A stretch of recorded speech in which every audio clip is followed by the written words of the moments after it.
from the shadows deep, where the mind and body meet.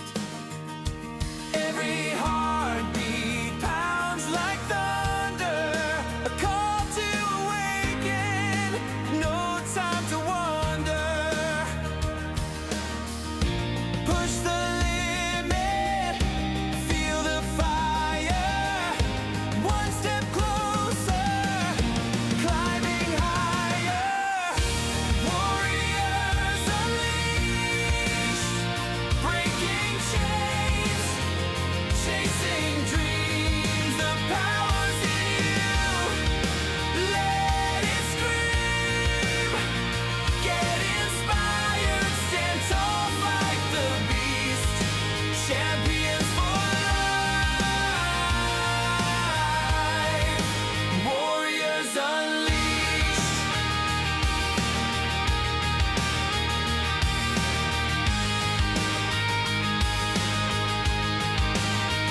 Every scar's a story, every drop's a fight, sweat and soul under the light. Strength not given, it's earned in flames. Through the storm, remember your name. Push the limit, feel the fire, one step closer, climbing higher. Warriors unleashed, breaking chains, chasing dreams, the power's in you. Let it scream, get inspired, stand tall, fight the beast, champions for life, warriors unleashed.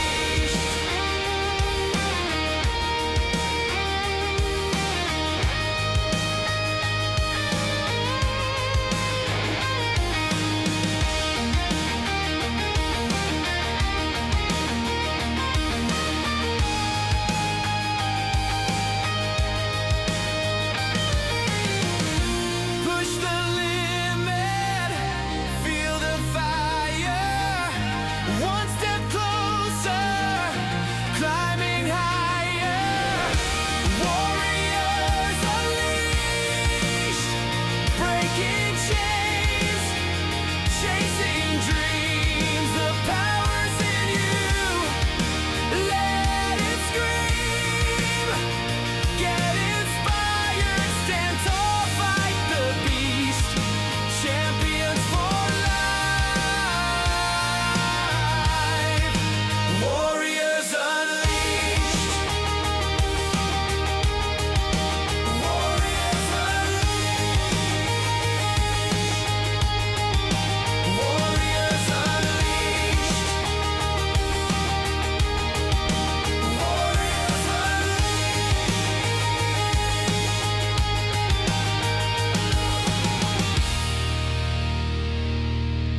Sims Nation Warriors, welcome to another edition of Warriors Unleashed with your host, Positively Pat Sims.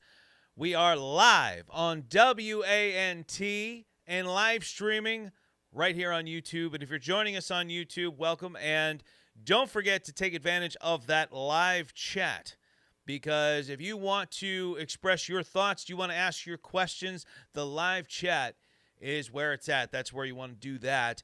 And I am very, very excited about today's show. We have a newcomer to the program once again, and she's going to tell her story. And we're going to talk about a really, really important topic today, one that is overlooked by so many people, not just in health and fitness, but in life in general. Ladies and gentlemen, I would like to welcome to the show a fellow DDPY Warrior, the one and only Elisha Ann. Welcome to the show. Thank you for having me. It's amazing to be here. It is a pleasure having you. And once again, we are trying to get people involved in the show that haven't been spotlighted nearly as much as some of us DDPY champs and some of the other DDPY success stories. Kimberly America, hi my friend Kimberly, jumping into the live chat. Chris Hall is with us, as well as my wife, as usual. Welcome to the program. And like I said, I'm very, very excited here. And Elisha, one of the things I wanted to know about your story, I like going back in time, jumping in my DeLorean and going back a little bit, and finding out what life was like for you before you started your health and fitness journey, and what led you to wanting to make that change. There's so much to be said there. It's a loaded question, yes. A loaded question for sure, and for many of us, I'm sure. What comes to mind when you ask that? I think the biggest thing for me was I was in such a place of defeat. I felt, for me personally, I've struggled with my physical appearance. I've struggled with my weight. I've struggled with my self-image and confidence for such a long time. I feel like I have tried so many different things to improve my physical health. And at the place where I found DDPY was really the most important place in my life where I needed it. It was in such a space of, and I think I've shared this before in some of my posts and stuff in the community, but for those of you who are joining us now and hearing this for the first time, like I was in such a place of defeat, like I said, just giving up and not even sure how to move forward with things. And when I found DDPY, I was just at a place, honestly, where I was ready to try something different, something new. And DDPY itself was such a different aspect. There was a different aspect of it to me, which was the community. I feel like for so long I had tried things on my own, and the community itself, hearing people's stories, which it's amazing what you're doing, Pat, with the podcast itself, like hearing people's stories, what they've come through. It's such a spark of hope. And that hope, it came exactly at the right time.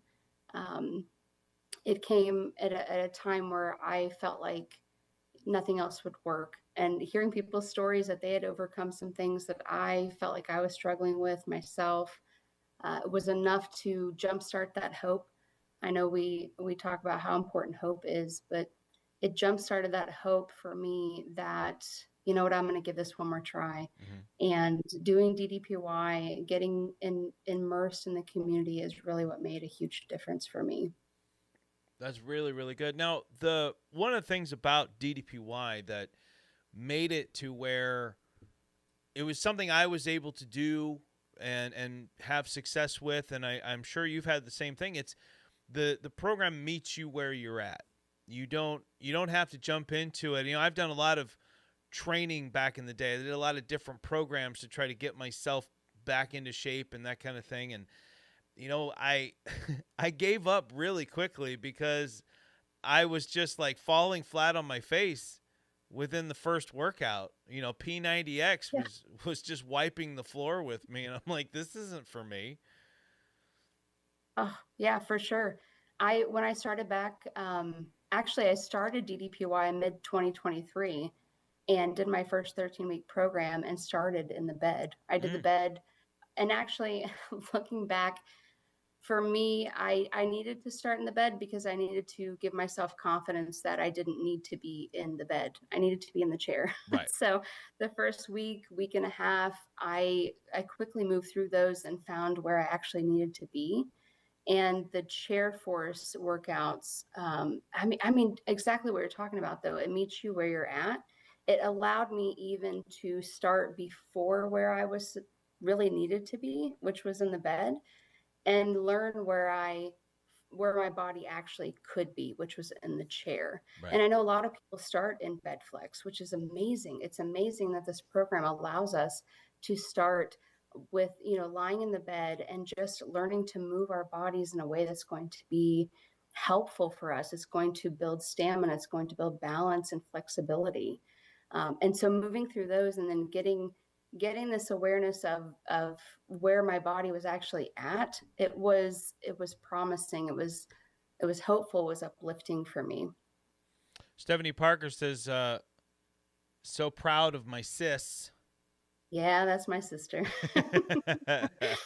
Hello. Yeah, and then Kimberly said, I tried that too. And Tybo. Tybo, Oh I yeah. remember Tybo. Oh, Billy Banks. Was it Oh Billy yeah. Banks? Where Yeah. you were like doing all that. Yes. I did that too. Yeah, I did that back when I lived in Central California, in a little town called Fresno. Yeah, I remember Tybo. That was, I felt like such a dork doing Tybo. Oh man.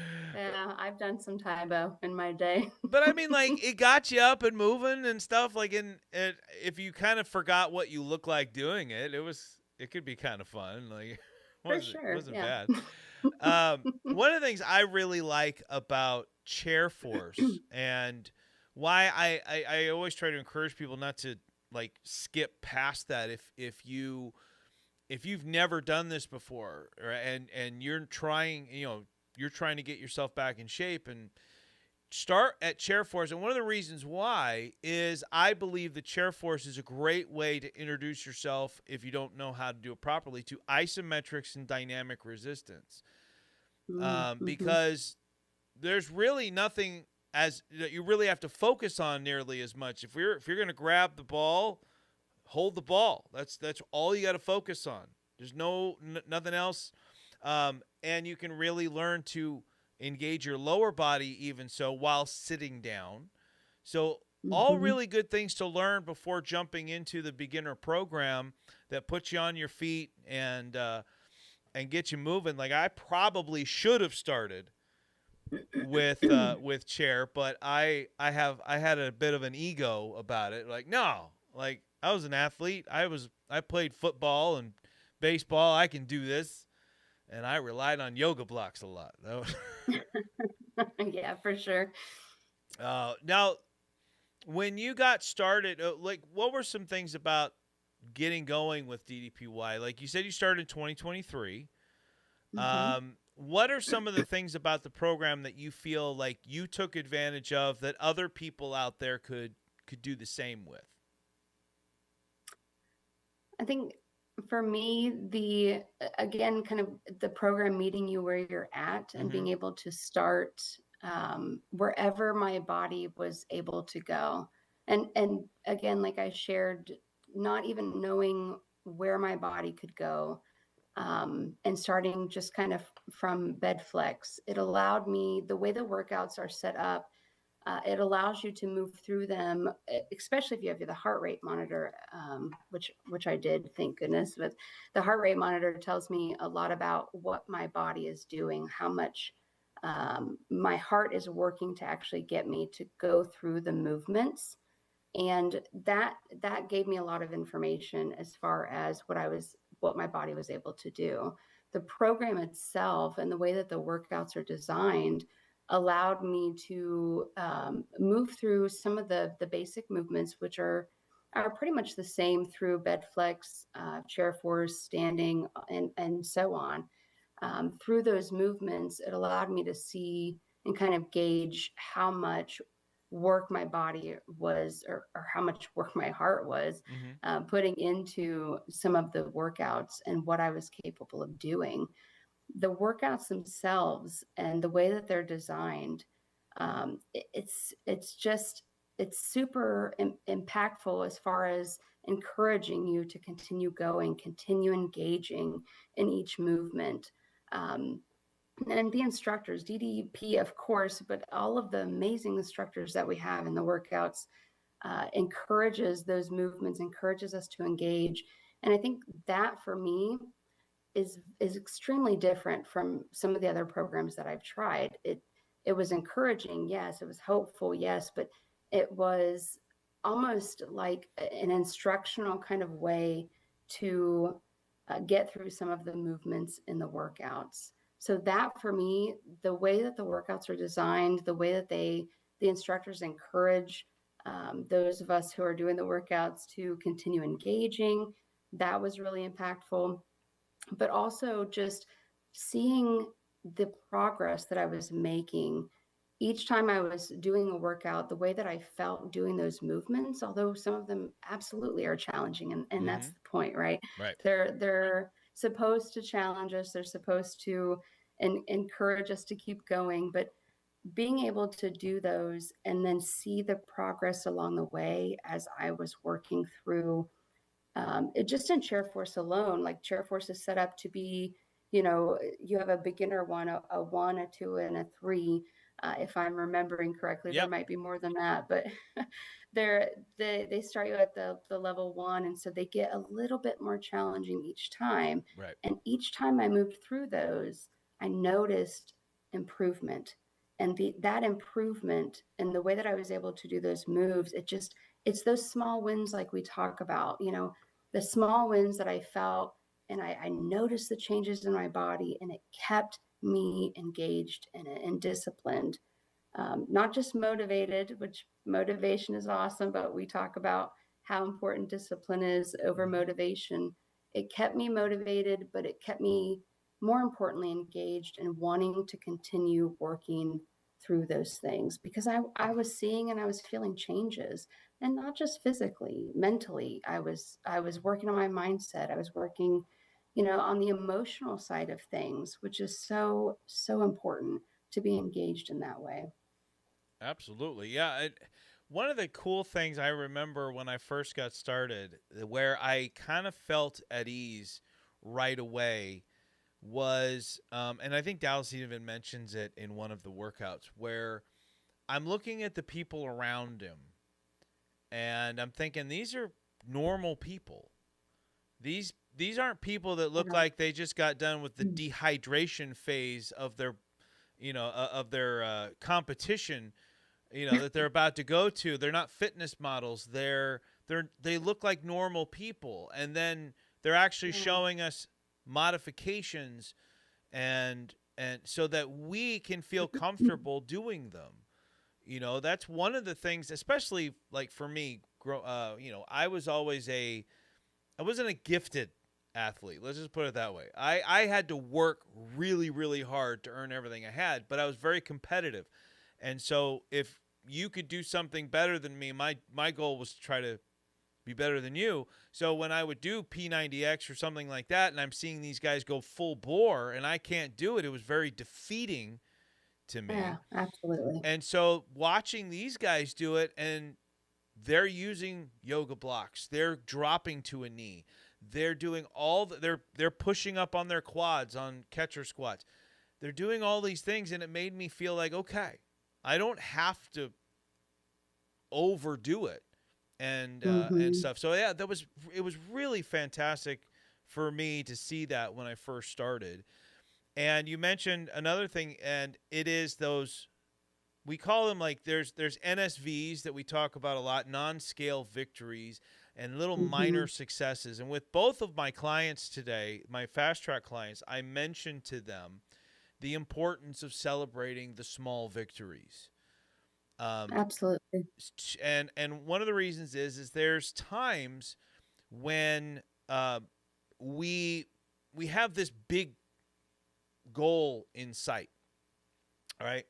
And sometimes because we made a mistake, sometimes because life just likes to punch you down from time to time, that big goal gets further and further away. Or sometimes it gets taken away.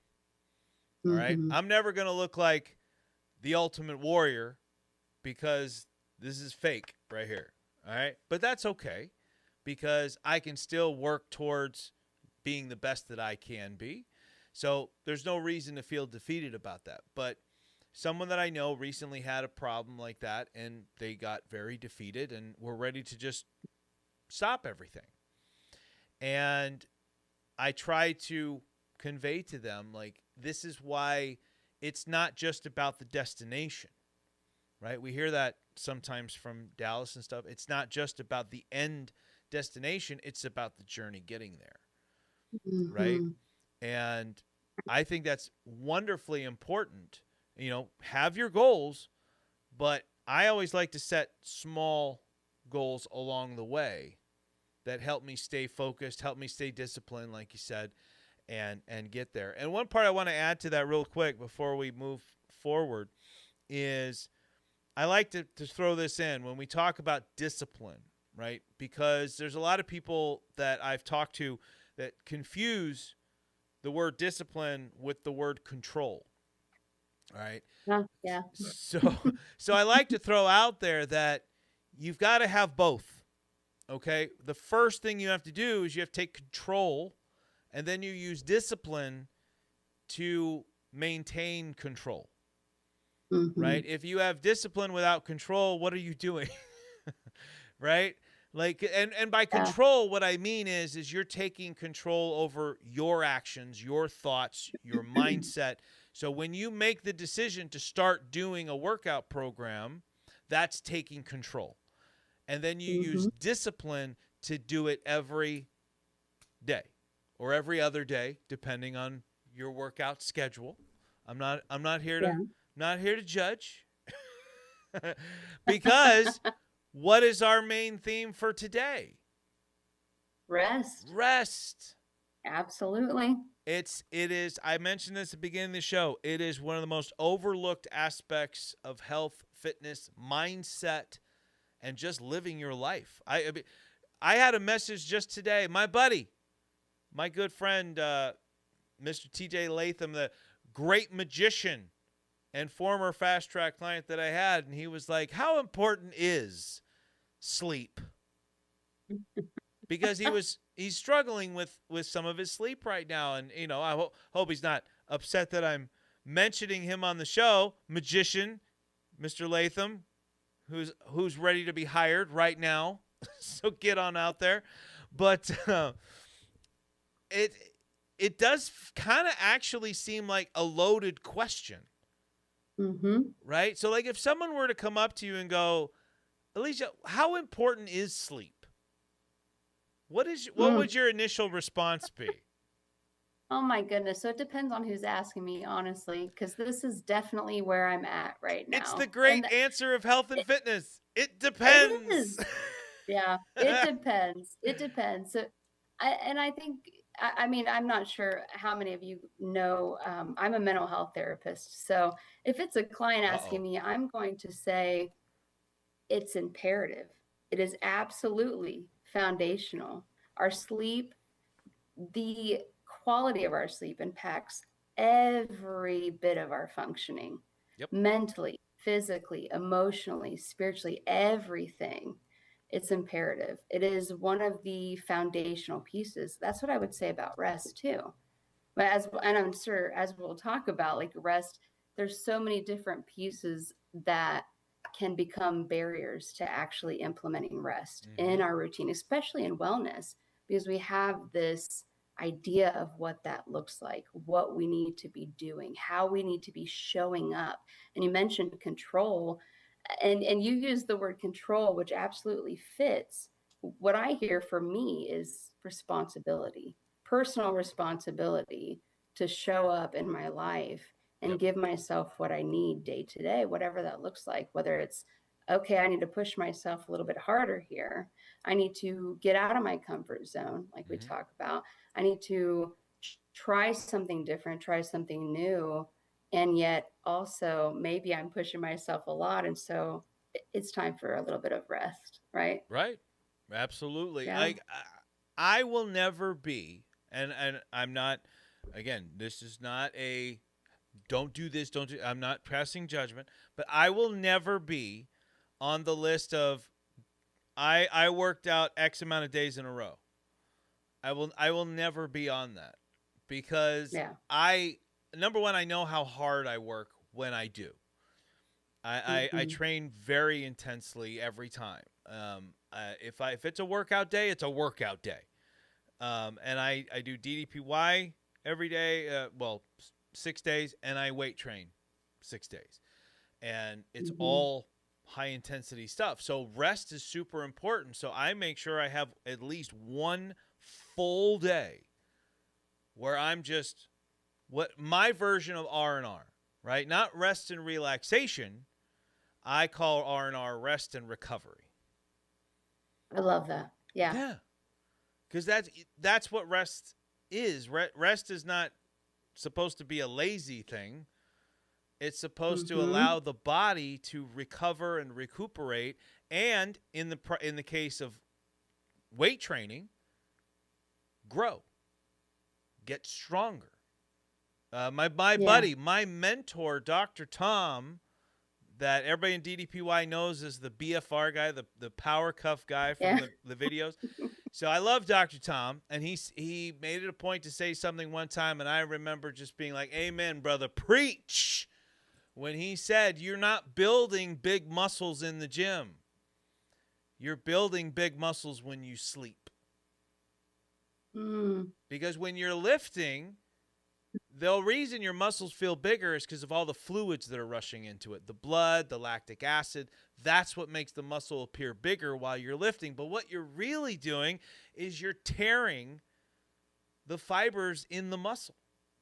And so when you rest and you sleep especially, those fibers heal, they get tighter, they get more dense, thus making you more muscular and stronger. You're welcome. Yeah.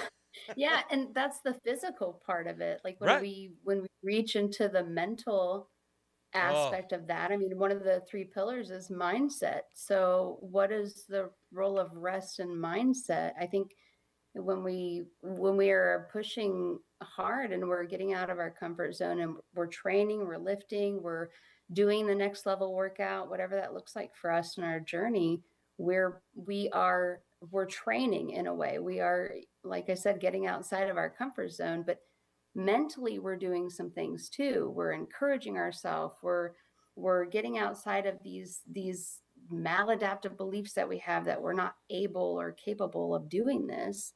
And that is a lot of mental load. It is a lot of mental work. Right. And so, whatever that looks like in our day to day, stepping away from a workout for a day for rest and recovery, like you said, we're also recovering our mind. We're allowing ourselves to take a pause, reflect back on, the past several days, what we've been doing, how we've been doing it, maybe even assessing and adjusting in that period. Yep. But our mind can't go there if we're doing all the time, just focusing on the work, My good buddy and another former Fast Track client in the chat here, who was just featured on today's Fabulous Friday. My buddy Aaron is in the chat, and I like. Congratulations! Yeah, very, very cool.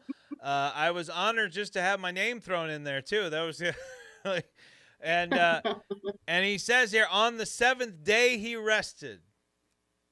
Yes, I did. I wouldn't compare myself to in any other way though. But yes, Kimberly, congratulations. Yeah. So to your point, like I remember, and I've asked other people this. Imagine that you're just not getting sleep, and we all know what that feels like. We all know what it's like to have a bad night's sleep. My watch tells me now when I had a bad night's sleep. It's like, you did okay. Yeah. I've had a couple that was bad, right? And I'm like, how does it know? How does it know I've had a bad night? That's a good question for sure. But I can literally look at my stats on because I wear the new Apple Watch, right? So I can look at my stats and go, yeah, I remember waking up there. Yeah, okay, yeah, that's when I turned over there. Yeah, that's when I'm 45. That's when I got up to pee. That's for sure. Oh, that's the other time I got up to. I legit go insane without sleep from the chat. Yeah. And so, like I said, like when you're going through those times when you're suffering, and it's a good term, suffering from lack of sleep, we get moody, we get irritated, we have no energy, we lack focus. And then remember what it felt like the first time after having a few bad nights sleep. that you got a good night's rest and how refreshed you felt. And have you ever had this though? Like you finally get some good sleep, and then you do what I mean, to me, this happened to me anyway, where you sleep too long, like you just sleep into like noon. Oh, it feels so good. See, for me, I can't do that. If I when I was younger, yes. When I hit my 40s, and it took a long time for that to happen, by the way, because my shoulder was always telling me, nope, get up. But after my replacement, then I was like able to sleep again. And I remember one time I just slept, and I woke up and I felt like I was hungover. Like we recovered too much. Yeah. But I'm wondering too if some of that is just because like I drink a lot of water and stuff, and if you sleep for a long time, that's you not drinking water that entire time, so that might have been part of that. I wake up every 2 hours, is what Kim said. Oh, that's tough, Kim. Yeah, that's rough. When I was having my issues with degenerative arthritis in my shoulder, so this is I mention it a lot because it's really what led me to everything, right? My wife, I've never slept till noon, not even when going to bed at 4 a.m. Yeah, my wife can't, and I'll be honest, my wife has an internal alarm clock like nobody I've ever seen. It's very rare that I've ever seen my wife sleep like past maybe 8 a.m.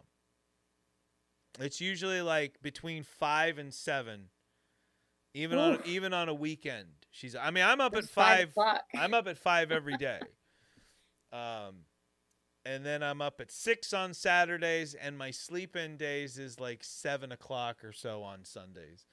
But anyway, so when I had my degenerative arthritis in my shoulder, that's 24/7 pain. And at the minimum pain I was in would be a 5. That would be me in a very comfortable kind of angled, propped position. It was very specific, but that was about a 5.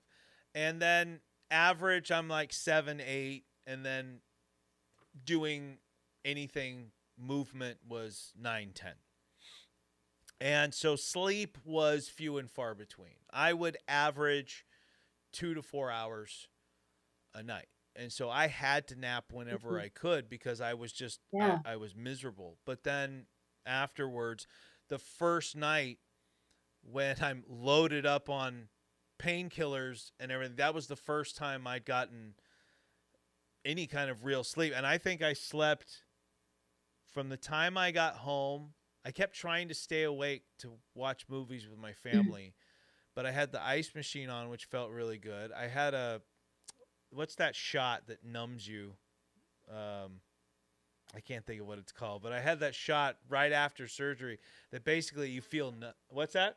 Cortisone. No, not the cortisone. It was a nerve block. That was the nerve block. So I had the nerve block, and I was on oxy.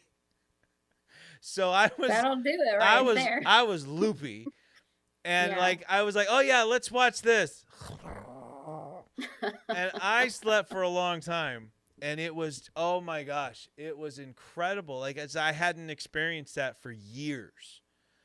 And that's why I say, like, if you go just a few nights with bad sleep and then you get a good night's sleep, it's like your whole world has flipped back to rotating the right way. Yeah. I think I've talked enough. So You're fine. Let's turn the ball back over to Elisha here. Elisha, I want to delve more into the mindset aspect of sleep, because again, I think that gets forgotten about. Like, when we talk health and fitness, we mainly talk about getting rest and getting sleep because of physical recovery, right? Like I talked about with weight training and any physical activity. But let's really dive into this. Like, what are what are some of the things that can go wrong from a mindset and a mental standpoint when you're not getting good sleep? Well, I think that, like, foundationally, it's important for us to talk about how to reframe rest as a vital, active part of our healing Mm-hmm. overall. This is to support sustainable wellness instead of looking at it as something we add in. If we're, if I'm working so hard, if I'm going at it, like you said, 6 days a week, and I'm putting everything in, then I get to rest. We treat it like an additive, like a additional part of our wellness journey, when in fact it needs to be more of a foundational thing. It needs to be worked in, and I'm learning this right now. I'm actively learning this. So thank goodness we're talking about it. Right. It needs to be foundational, worked in as even a preventative measure. And for our mindset specifically, I think a lot of us deal with this discomfort around the idea of rest. We may feel guilty for resting, that we're not working our program hard enough, or we're not pushing ourselves hard enough. We might feel, you used this term earlier, like we might feel that rest equals this laziness. Right. We're laying down and we're kind of giving up, or and we might have some very real experiences around what that looks like in our life. Maybe that's, what keeps drawing us back to this belief that rest is a lazy thing, or it's a sense of weakness, or we're not, again, not doing enough. We live in a society where we value, busyness. We value hustle. Hustle equals worth, right? Like that is in a lot of the programs out there. And I think that's what sets DDPY apart. A lot of the programs out there, they are all about, getting to that next level and doing the next thing and pushing, striving. And not that that's not a part of DDPY, but we are more centered around the holistic view of health. And that's why I love the 3 pillars. It's Right. not just about the physical. Yes, that's the workouts. Yes, that's the, starting in bed flex and working through the chair force and standing strong and standing without the chair, and levels 1 through 5. But there's a component in there that talks about mindset, and that's what you asked about, like the mindset that we have around rest, how we feel about rest, what we think about what that looks like in our life, the beliefs that we have around it is so crucial, because it can absolutely make or break our success long term. Recently, and that's the reason why I said I'm really glad we're talking about this right now. Actually, right before I attended graduation for the second semester of Transformation University, I was out shoveling the 2 feet of snow Ohio got in the recent snowstorm. And, amazingly so, I was out there feeling so great, because a year ago, I would not have been able to do that at all without DDPY. I would not have been able to get out there and shovel that snow and do it successfully. So that's one huge thing. I won't go, unnoting that. But I seriously went out there on beast mode, thinking that I could just tackle it all with no attention to my body Right. and no attention to what I needed to be safe and to rest. And so after that, I learned that I had tore a back muscle. Oh. And the back muscle tear, and the fact that that really took me out of the game, so to speak, for a while, it actually has been a blessing in disguise, honestly. And I think when we deal with things like that, if we're not actively integrating rest and paying attention to what we need, like things like that happen, we can look at it. I definitely have, and I'm still doing that, as a lesson to pay attention to our bodies, pay attention to what we need. And it's a mindset thing. I mean, I'm cool going out there on beast mode, and I will say that because that's the word I use for it. I went out there, I tackled it. It felt really great to be able to do that. And yet, rest is a component of that. Yep. both are important, and rest definitely is foundational. My mindset really needed to be around how to go out there and do what I could do while also taking some breaks. Because my gosh, have you ever lifted 2 feet of snow? That stuff's heavy. Yeah. Uh, Super heavy. I got in the chat here. My wife said, yes, you slept for 2 days. And then she said, we need to adapt Japan's idea of napping at work. It's not a bad idea. No, especially if you're working hard. Like, it's sometimes you run out of gas at work. But you mentioned something about injury, like, and if you want to know how important rest is in recovery, right? We talk about physical. I'm kind of back to the physical here for a second, because when you get injured, right? Let's say you tear your muscle, you sprain your ankle. The joke used to be when we were younger, go run a lap, right? Well, we know that doesn't heal that doesn't heal you, right? right. What heals you? Stop using it, Yeah. right? There's a reason you hurt your shoulder, they put you in a sling. You break your arm, they cast it.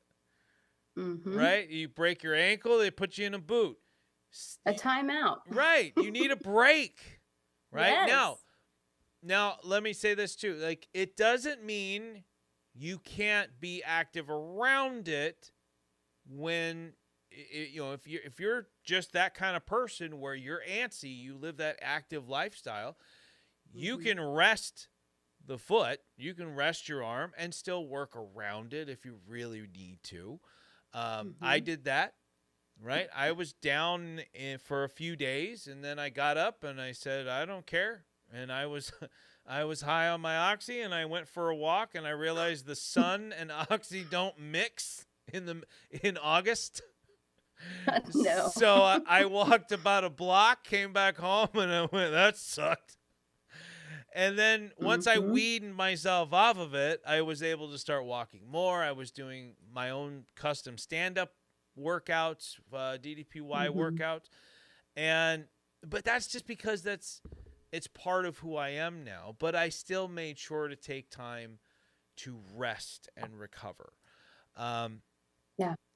And I think one of the things we talked about struggling with sleep, right? We every now and then we all deal with it. I don't know anybody that every single night gets a great 8 hours of sleep, right? Everyone has those moments where they struggle. And let's talk about some little tips and tricks that you might have when we're in those moments where we're struggling. What are some things you do to try to get into that sleep? The sleep? Yeah. So Right now I'm just more focused on the sleep part.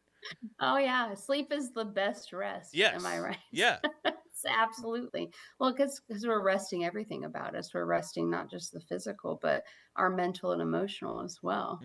So yeah, sleep. I would say my best tips for that, the things that I've found helpful, is to get into a state of rest before I try and fall asleep.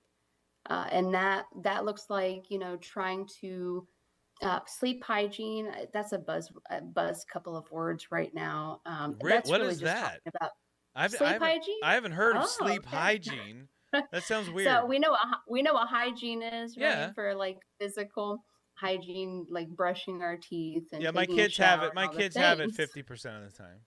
Oh yeah, for sure. Sleep hygiene is really the routine and the ritual that we have around sleep. Okay. Which can look like several different things, to different people. It's individualized, but Right. it really is just this routine of how are we telling our brain that it's time to go to sleep? And that might look like, well, the house gets really quiet around this time. We start to, straighten up things or put things away. We might get into our pajamas. We might go brush our teeth, turn on For me, I love really calming, like soothing music. It's got to be instrumental, can't be lyrics because I'm a singer and I will totally sing that stuff in Thank my you. brain when Thank I'm you. trying to go to sleep. Yep. Yes. Yep. Yep. Yep. So it has to be instrumental. And if that stuff that I typically do at night isn't enough, I will draw in some different sensory things. I like, like the scent of lavender is calming. I might have a hot cup of tea, something to really send a message to my brain that it is time to slow down for the day. It's time to, get in a state of calm, get in a state of rest. There's some spiritual things that we can do if people like things like that, devotionals, prayer, things like that. But Mm-hmm. really finding what works for us that sends that message that it's time to slow down for most of us, the very active life that we live, the fast paced life, work, picking up the kids from school, fixing dinner, cleaning up dishes, all the things, right? We could Right. go into detail about that, but we won't. The fast paced life that we live, it's really a mindset of it's time to calm down, it's time to slow down. And all of that most of the time works. And sometimes when I lay my head on that pillow, racing thoughts. Mm-hmm. Anybody else out there deal with racing thoughts? For that, I really try that's the mindset work. I think, try and focus my thoughts on things that inspire a sense of calm and relaxation. So all the to-dos, those just have to go. For me, what works is, a notepad on the side of the bed that I can write some things down that I forgot that day so I don't forget them tomorrow. It gets them out of my brain onto the paper. Again, multiple ideas of things to do for that. But it's really about, for me, kind of setting that stage. And that's what sleep hygiene is, the routine, the message to the brain that it's just time to calm down for the night.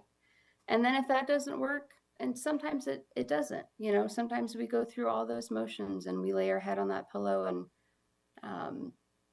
for whatever reason that stuff doesn't work for that night. It's something that really helps me is actually going the physical route. For us to go to sleep, for our bodies to fall asleep, our muscles need to be relaxed. Mm-hmm. The tension that we hold in our body, it needs to be relaxed. And so there's some things that I do to kind of relax. I go through a head to toe type of scan that will allow me to relax each of those muscles. And hopefully at that point, I've fallen asleep.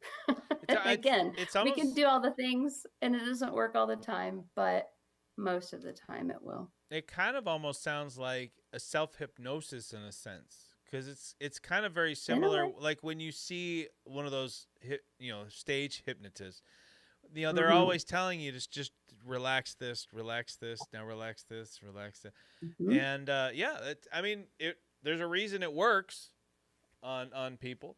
Mr. Frank Atkins says cold rag on forehead helps to settle me. Cold Hi, does. Dad. I will say this, like for me, um, anything cool will always help me. Like Yeah. if I get a new pillow, I always get a pillow that's nice and firm, but it has like a cooling thing in it. Like I Oh, love yeah. those. I have a blanket that one side of it is a cool. It actually cools you before warming you. Which Mm-hmm. even on a cold night, if I throw that on, then your body really slowly gets warmer, and that allows me to sleep better. Um, Yeah. I want to say before I get to some of my other little tips and tricks here, um, Well, some worrying things. All right, if you're doing some of these things to try to sleep, you might want to go to your doctor, seek some help, or just stop altogether. And as which happens on all of my shows that I do, I have a brain fart, and so the first thing I was gonna say just completely just took off and left. But it's a supplement, and when we had our fellow warrior Aurora Mota on the show, we were talking about this particular supplement. It's a popular sleep aid supplement, and I can't think of it off the top of my head, but I would highly recommend staying away from it. But it chances are, if you look it up, what's a sleep aid thing, the first thing that pops up is what's going to be it. Maybe my wife will do it for me. I don't know. Is it melatonin? Yes, there it is. There it is. Yes. Yeah. Yes. I recommend staying away from that. There are other aspects of that are not good. You might find that it does help you, but the other things that go along with it, it's kind of like when you see those commercials for, medication that helps your depression, and one of the side effects is depression. That's to me that's melatonin. Yeah. So, but I mean, this is going to sound like a joke, but there's reality to this because people do this. And a lot of it centers around physical pain. Okay. And this is something I know a lot about. So that's why I'm kind of throwing it out there. If you need to take like 600 to 800 milligrams of pain like ibuprofen, Tylenol, so that you don't feel when you go to bed, you need to go see a doctor. You need to go see somebody, because that can also turn into a habit that becomes somewhat of an addiction that can ruin a lot of things. The other one, which is a quick fix that I'll raise my hand and I'll say I've been guilty of this, right? And even recently I've been this desperate, and I should not have done it, but I did it. I feel bad that I did it, but I had to be like, okay, you did it, move on, get over it, because you're not going to sleep tonight if you dwell on it. Right. I was up for like 4.5 hours. I had the problem you talked about. My brain would not shut down. And so every time I closed my eyes, my eyelids went and just open wide. And I'm looking around the room, and I tried like a lot of different things. So I went into the bathroom and I popped open a NyQuil, swigged some NyQuil, and I went back to bed. Please don't do that. Like, So transparent of you. I like that. what's that? Yeah, It's so transparent of you. I got to be honest. Like, that's yeah. I always promised I was going to be honest on the show. I wasn't going to sugarcoat anything. I wasn't going to lie about, oh no, I don't do that. Yeah, I did that, and don't do that. All we right. can all get to the place of desperate measures, you know? Yeah. I mean, if you're sick, fine. But I'm just sick in the head. I didn't need NyQuil at the time. But there are a lot of things you can do. I remember back in the day, they used to tell you, thank you, S.O. Sims, for that. Is that a sticker or is that a super chat? Oh, she can't hear me. But thank you for that. What? That's a sticker. All right. Thank you. Thank you for the sticker. I appreciate it. All right. But back in the day, they used to tell you to drink a glass of warm milk. That never worked for me. But I know some people that it did. Music was usually my go-to. But as I got older, it became more difficult to sleep with headphones on. Because, I remember as a kid, I could sleep with something like this on when I was younger. With these big freaking over-the-ear headphones. Not anymore. There's no way. But music is very important. One of the things that I think is kind of underrated is switching locations just for a moment. Okay? Now, don't make it a habit, because what you don't want to end up doing is changing where you sleep permanently, which happened to me.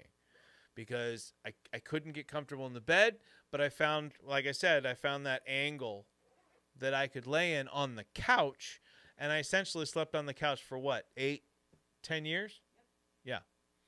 Wow. That's a long time. And I mean, I even Yeah. and here's the really bad part, guys. This is where my sob story comes in.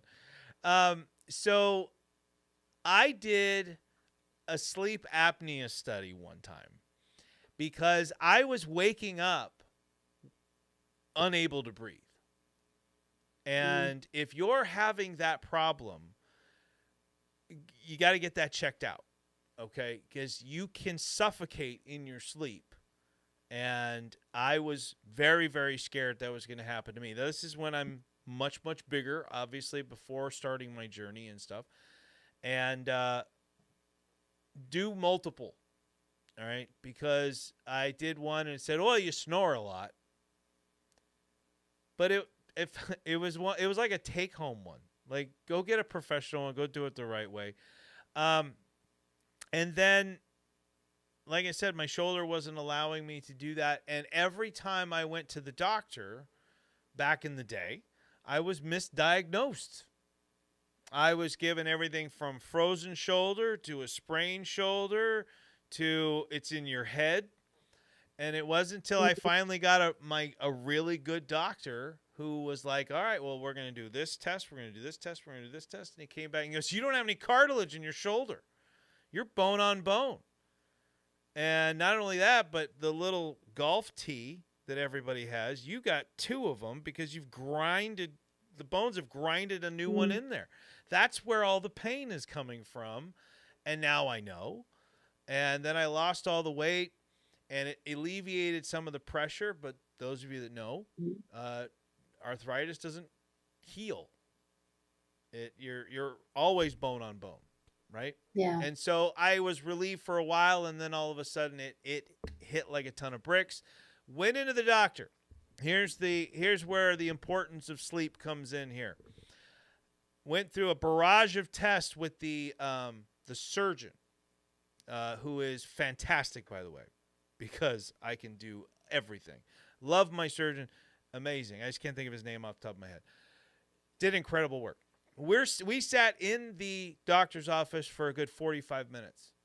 And he's putting me through, "Does this hurt? Does this hurt? Yeah. Does this hurt? Yeah. How much? Well, here. And you're how old?" Which at the time I was 42. 42. That's too young. You can't have that. You can't have a replacement at 42. I said, "Okay. All right, good, because I don't want one." And then the last question: "How much sleep are you getting?" "About 2 to 4 hours."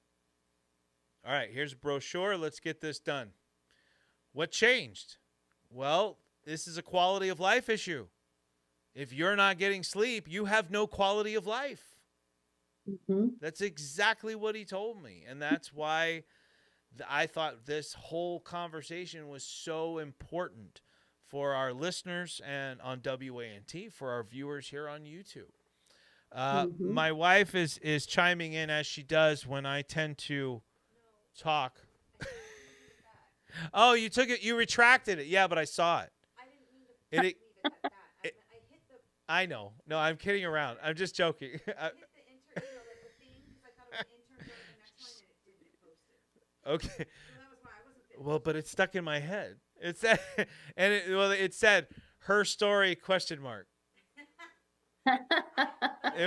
That's like, it's a subtle way of saying like, all right, shut up. Let's get back. I had to take my headphones out to charge my phone, so I think I missed her story. Oh, that's so you just okay. I see what happened there.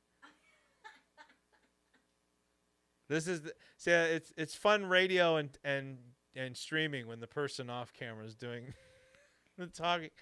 But yeah, I mean we did talk a little bit about Elisha's story early on, as we were getting into DDPY, but I did want to circle back to that because I feel like we kind of just scratched the surface of what life was like before. And I know that, like, for those of you that were, I thought that too. Thank you. Great. Everybody thinking, Pat's talking too much. I know. Is that your wife? That's my in the wife. Other room? Yeah, was right over here. Hello. I'm actually not in a little room here. I'm in the corner of our dining room. We have our dining I'm room. in our dining room. And Yeah. look, I was trying to hide this sign right here. It says eat. Eat. That's probably not great for this podcast. Well, I wasn't sure because it could have been part of great. No, I mean, yeah, you never know. But I know that you've told more of your story on social media and on the DDP Yoga Facebook page and that kind of thing. Yeah. But for those who are not part of that, which we do have some, not so much in the live. The live tends to be more of the DDPY people, but we do get quite a few that jump in after the fact Mm-hmm. on demand on YouTube anytime. For those people who might want to hear where you came from in a more in-depth way, because I think that's where people really draw to the stories, is because they can relate to that. And then it Yeah. gives them that hope that you talked about, that there is that light at the end of the tunnel. So I'd Yeah. like to give you that time right now to really go a little bit deeper into where you were before. And I also would like to know how you even found out about DDPY. Like, I don't think I know that myself, because I always find it interesting, because, a lot of people found it because of pro wrestling. That was me. But Mm. the more DDPY goes along, the more we're getting people that found out about it through friends, through family, through Mm-hmm. social media, even from a show like Change or Die on Tubi. So the floor is Mm-hmm. yours, and this is how I want to kind of wrap our show up, is by letting you really go deeper into your story, and also we'll get into the success side of things, because Elisha was also a featured warrior on Fabulous Friday. Yeah. It's amazing. Yes, it was. That's so unreal. Okay, so just kind of rewinding, starting back at the beginning, I had first learned about DDPY probably, I don't know, early 2021, something like that. And it's because of Arthur's story. It was one of the Yeah. videos, and I know a lot of people say that, but I mean, how amazing, Arthur, one man to go through what he went through and to have the success he did with, back then was YRG, now rebranded as DDPY. Yep. For his story to reach so many people, it's amazing. But seeing his story, that was my introduction to DDPY. I was not a wrestler fan, so I did not know who DDP was. DDP is, now I definitely know who he is. I've met him a couple of times, which is amazing. Nice. Um, but yeah, I didn't know much about wrestling. I heard about the program through just watching his success story. And if a man who, served in the military like he did and went through the amount of trauma that his body went through, for him to be in such a state where he wasn't able to walk unassisted, he had, canes, and just to see where he started and where he ended up, just from doing this program and committing to himself. Really, that's what it is about: committing to yourself to show up every day, to do something good for you, and to be consistent with that. To see where he started and where he ended up was absolutely amazing. So that's how I learned about DDPY. It took me a few years to even try it out. Like I said, I first started actually doing the program in mid 2023. At that point, I had struggled for so long with my weight. I had struggled to apply what I thought at the time was all the dedication and knowledge and skill that I had implemented in so many areas of my life to overcome things Mhm. mentally and emotionally. I mean, I worked myself through a school, full-time school, full-time working, full-time parent, to get into the program and work through that and become the therapist that I am. I've had success in so many ways in my life. I have overcome so many things. And this one area, my physical health, for whatever reason, I just could not grasp what I needed to get, to overcome that. And watching his story, it just re-inspired me. Doing DDPY in mid 2023, I did a 13-week program. Those of you who've done DDPY know that's how it's set up in the app, for Yep. 13 weeks. I committed to that. actually amazed myself to commit and to fully work through the 13 weeks. I saw tremendous progress, not just in my physical. I had weight loss, which at the time meant so much to me because I had been diagnosed. I am diagnosed with not just hypothyroidism, it's Hashimoto's autoimmune condition. Yeah. And to be told by doctors that it was going to be near impossible for me to lose weight. In other words, I would have to really work like super hard. Not that I'm now opposed to working hard, but I would have to work out and be strict eating and just really give it my all to even maintain my weight, that I likely would not see a lot of weight loss. That is so devastating to hear. And to be told that by medical professionals is so defeating. I know I used that word early on, but that's where I was. In mid 2023, I felt defeated.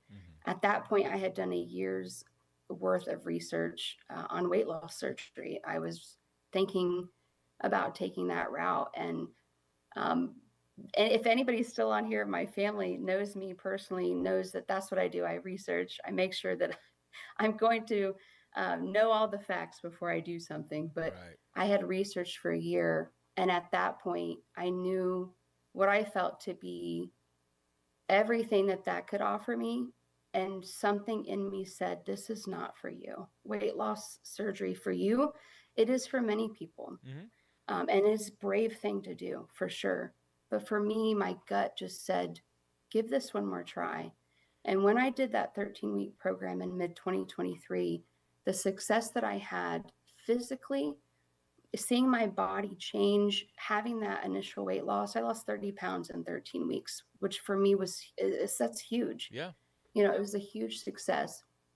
But mentally and emotionally, the change that I went through, my confidence level, just my mindset shifting to focus on finally taking care of me. I mentioned I'm a mental health therapist and I love what I do. I love it. I can't even say that enough. I love what I do. It is such a pride and joy for me to support other people, but it's so easy to fall into that role and forget about myself. And that's what I had done for so long.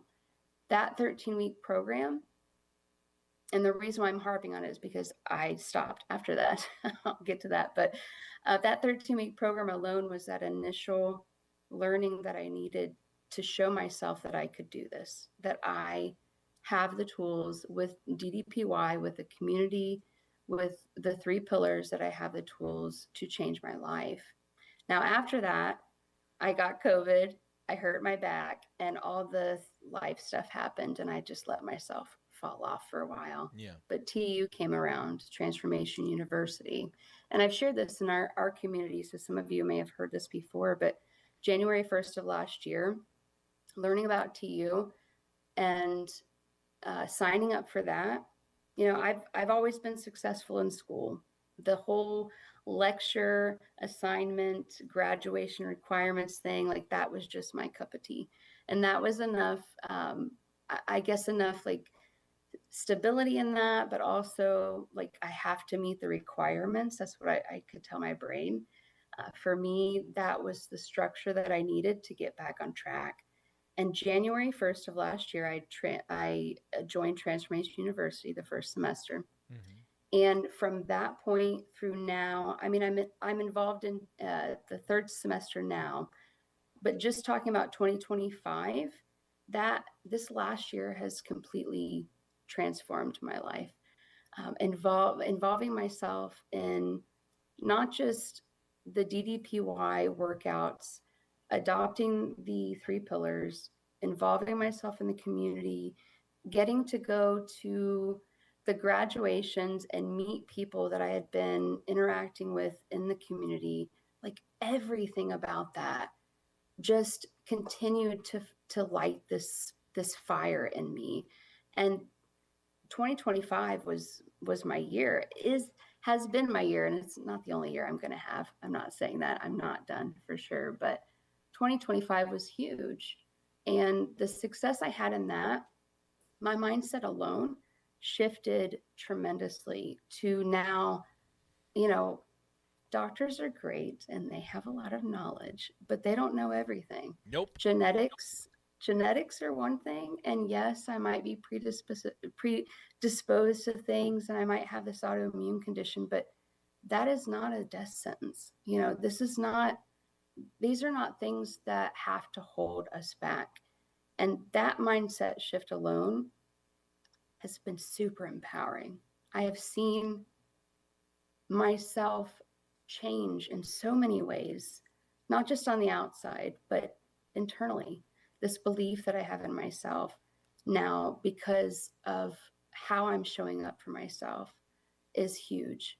And yeah, I mean, I've had a lot of physical progress. In 2025 alone, I lost almost 100 pounds. Yep. From my top weight, I'm down almost 130, and I'm still going. And again, that's huge for someone that's been told by doctors that it would be almost impossible to Right. lose weight. I could maybe maintain my weight and just not not gain any more weight. I could just manage my symptoms. No, no, that's not something that I've found to be true. Now that I am learning the skills that I actually need to take really good care of myself. And the one thing that I hadn't learned in 2025 was how to fully rest, which is why I think it's amazing we're talking about this now. That is my lesson this year: how to rest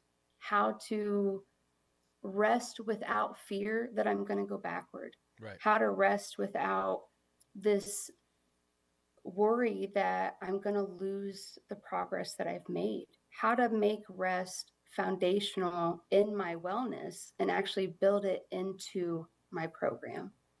For me, in 2025, that felt really scary. I would take a day off of working out and I would worry that I was going to gain weight, and that can happen, if patterns happen, right?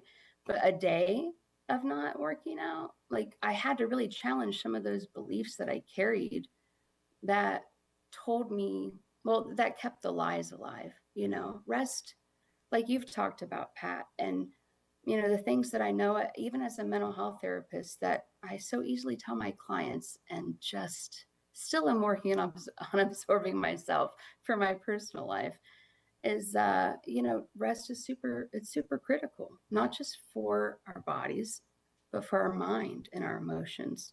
And we have to fully learn how to rest in all of those ways to continue the work that we're doing.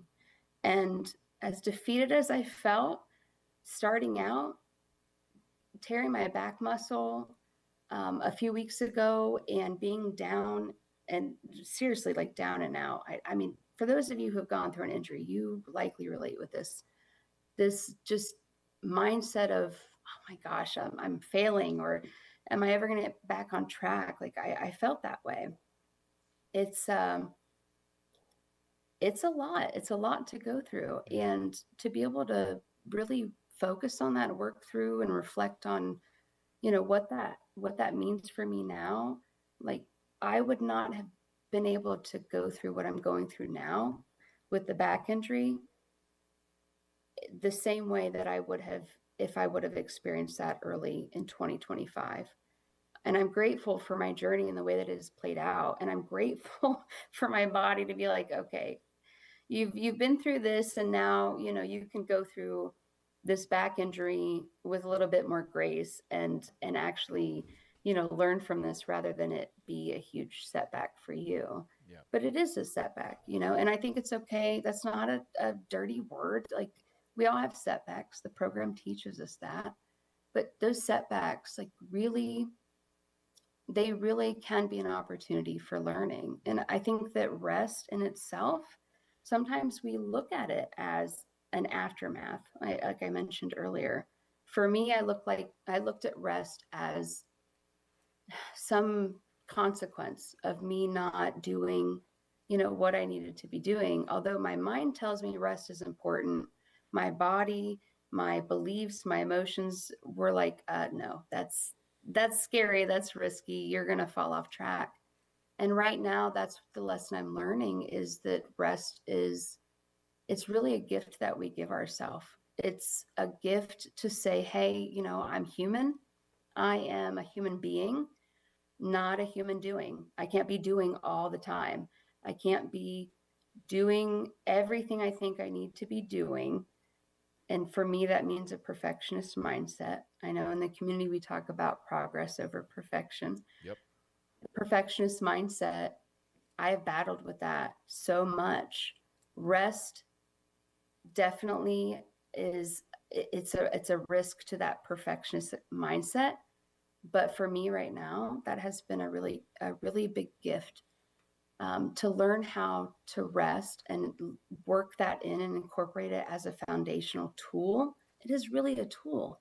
It's not a consequence of me not being good enough, Right. of my body not being in a place where I can do the workouts that I planned for the week, because now my back hurts and now I can't bend this way and now I can't, you know, do the full workout that I want. It's not about that. It's about me showing up the way that I can and learning to listen to my body and knowing that and trusting. And this is the mindset piece, like we were talking about, trusting that I will work through this piece and eventually get back to that space that I was before and stronger for it. Right. Because I will have overcome this setback. And we all have them, and we will. And I will have many more, I'm sure. I don't want to think about that, but I will have many more setbacks, I'm sure. And I'll have this learning to go through those with. Absolutely. Yeah, that's fantastic. One of my favorite things is when people talk to me about the things that they've been told, right? And I'm not knocking anybody. Like I said, my doctor was fantastic, and then my surgeon. He did a great job with my replacement. But some of the things he told me I would never do again, proved him wrong on every one of them. I was told I would never get 180 degrees of motion in my right arm. I hit on 180 degrees. I was told I'd never lift more than 15 pounds over my head. We've bypassed that by far. Now, I'm not going to tell you guys to jump the gun and grab the heaviest weight you can and lift it if you're hurt. That's not what I'm saying. It's not what I did. Yeah. You know, in that video, I did a deadlift on there a few times. They only show the one, but it was 225 pounds. And which for me, if you know my history and stuff for my lower body, that's not that much. But with a replaced shoulder, that's a lot of weight. And I remember I hadn't posted it yet, and I sent it to Dallas and Paige. And Dallas called me.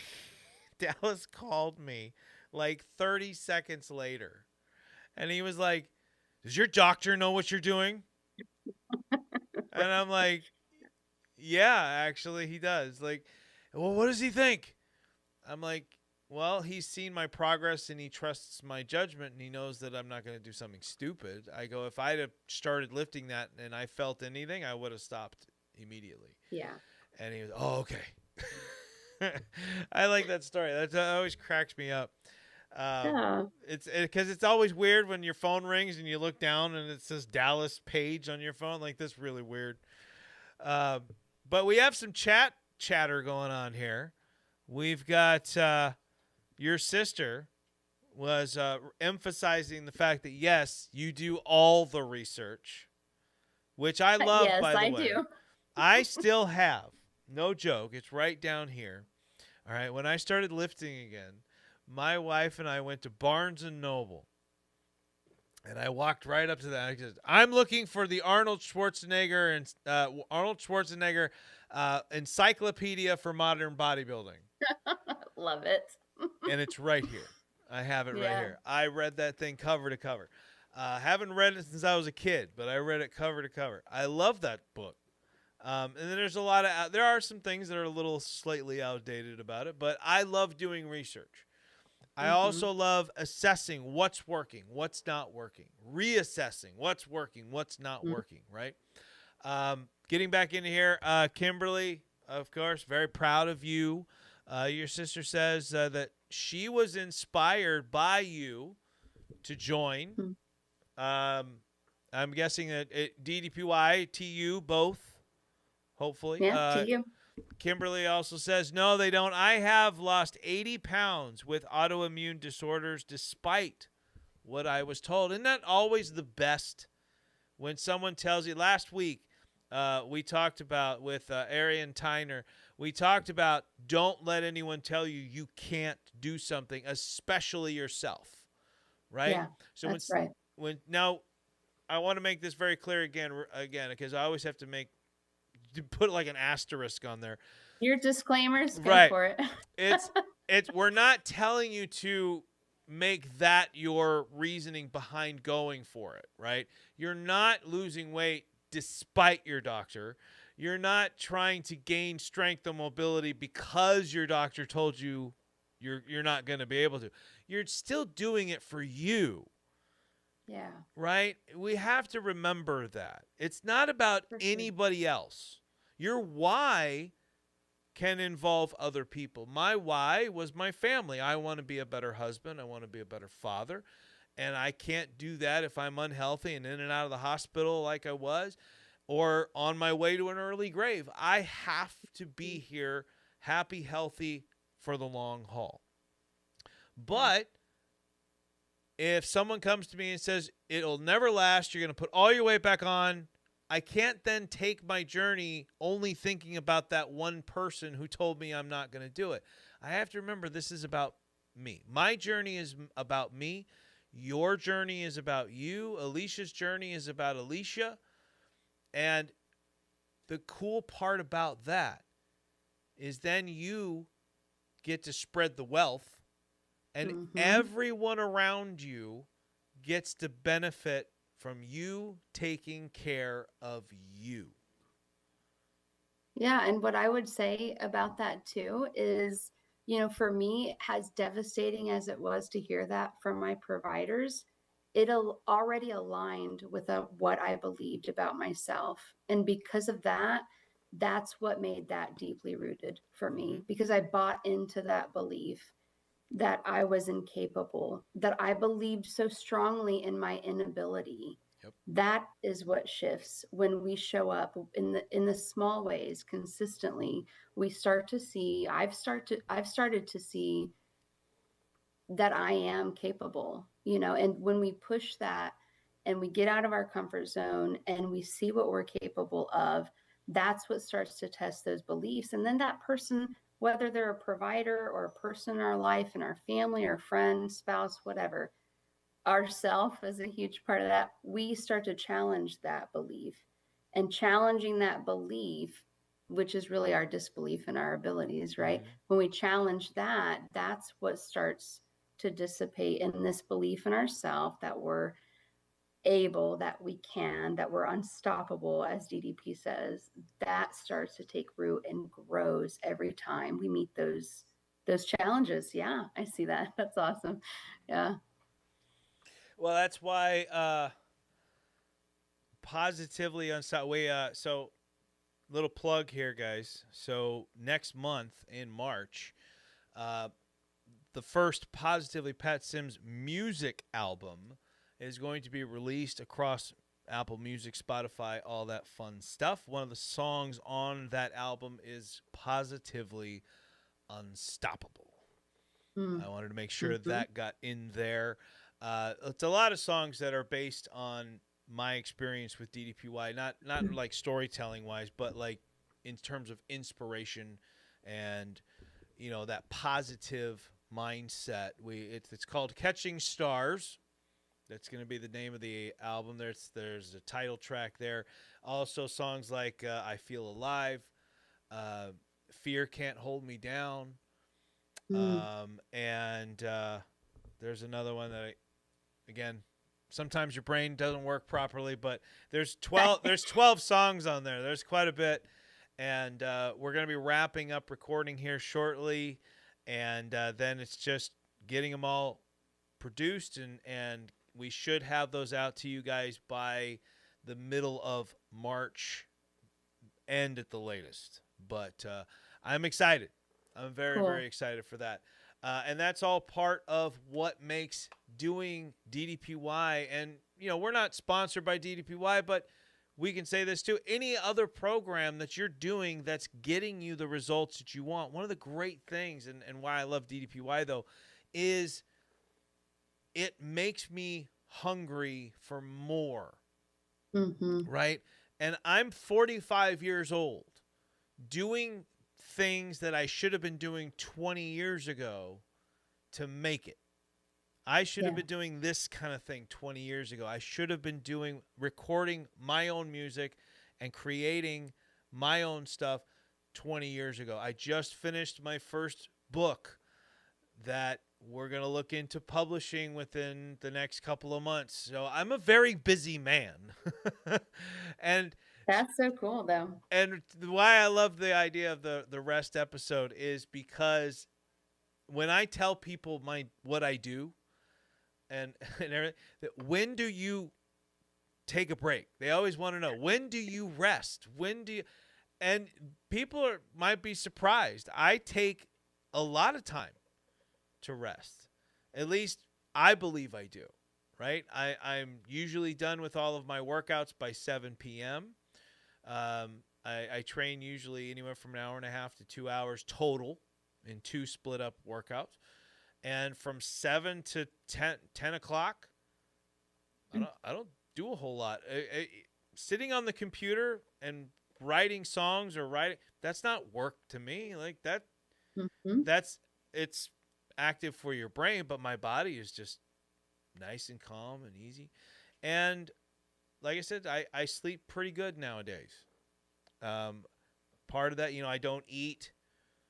I don't eat close to bedtime, so that's always a good thing. And I've learned to breathe thanks to DDPY, and so I'm able to just nice deep breaths, and it's all good. Stephanie Parker once again saying yes, both DDPY and TU, although I'm not much of a school work gal. I wasn't either. Shockingly enough, I was not a good student. I was a football player. I didn't have to be.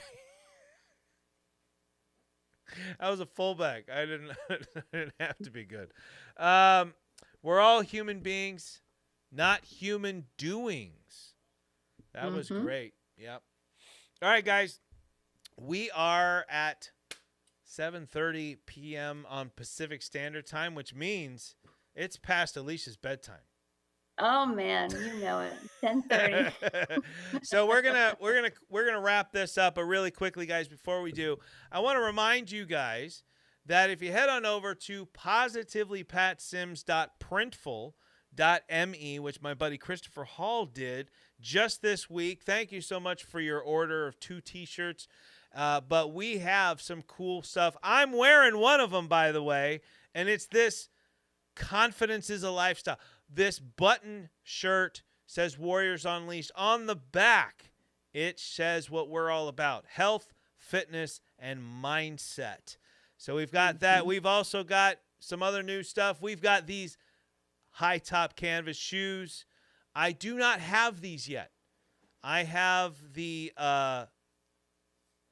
Positively Pat Pirate logo ones, but these canvas shoes are really, really good. Believe me, they are awesome. They feel great. They look great. And these Warriors Unleashed one, I can't wait to get my pair. And finally, the yoga mat. This is my yoga mat. This is what I use every day when I do DDPY, is this yoga mat right here. It's the only yoga mat I ever owned where I don't have to wear yoga paws on my hands, and I've had cork.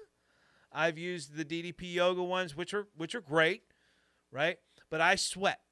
I am a sweaty guy, and the fabric that they use on here, it's got a nice grip bottom to it, but the fabric on the top is great, and I do not slip and slide on it. So love this yoga mat, and I keep things as cheap as I can, by the way. The profits on these things are very minimal to try to get people to order these. So don't forget, positivelypatsims.printful.me. All right, Elisha, this is your time for your final thoughts, your final words, your final moment of inspiration for our listeners and for our viewers. Take it away, Elisha. Oh, no pressure, right? No, none. But I'm ready. And that is with an affirmation. I'm Yes. huge on those. I am worthy of rest, not because I'm tired, but because I'm human. Love it. Love it, love it, love it. All right, ladies and gentlemen, I'm just reading the chat here because I love when people use that chat. Chris Hall, yes, sir. Can't wait to rep the brand.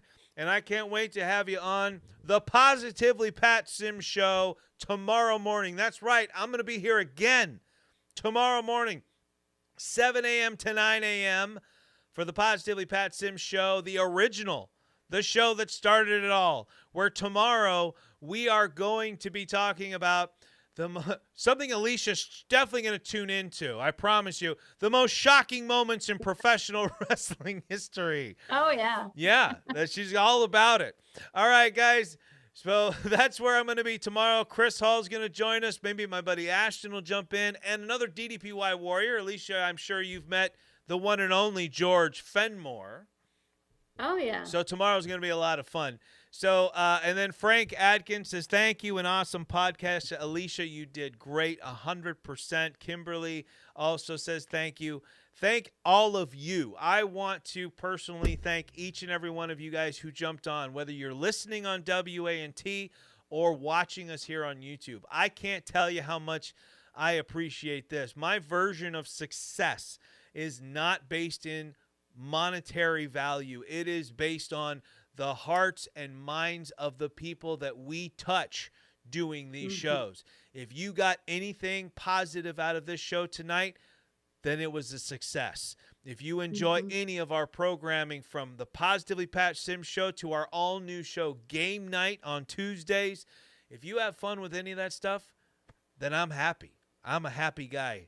So thank you very much for jumping on. I want to thank my special guest, Alicia. Thank you so much for jumping on. It was a pleasure having you on.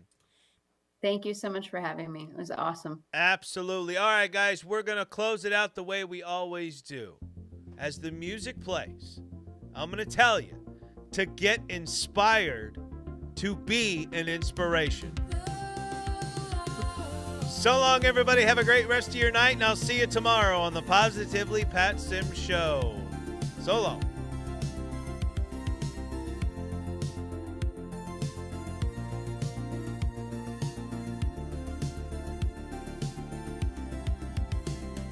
The lights are dim, but the room still hums with the echoes of laughter and the moments we spun. Every honest word is like a stone in a stream.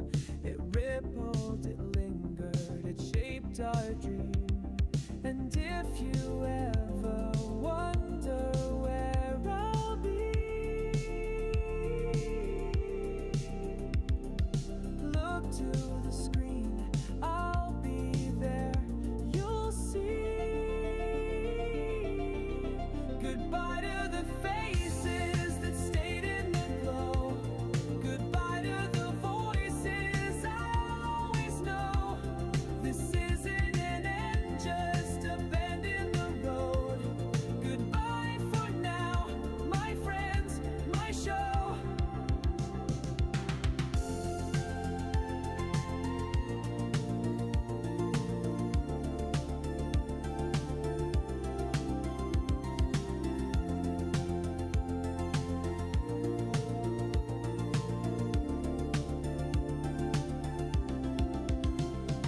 The cameras rolled and the stories grew. Each review a mirror of me and you. Through coffee stains and late night calls, we built a world behind these walls. And if you ever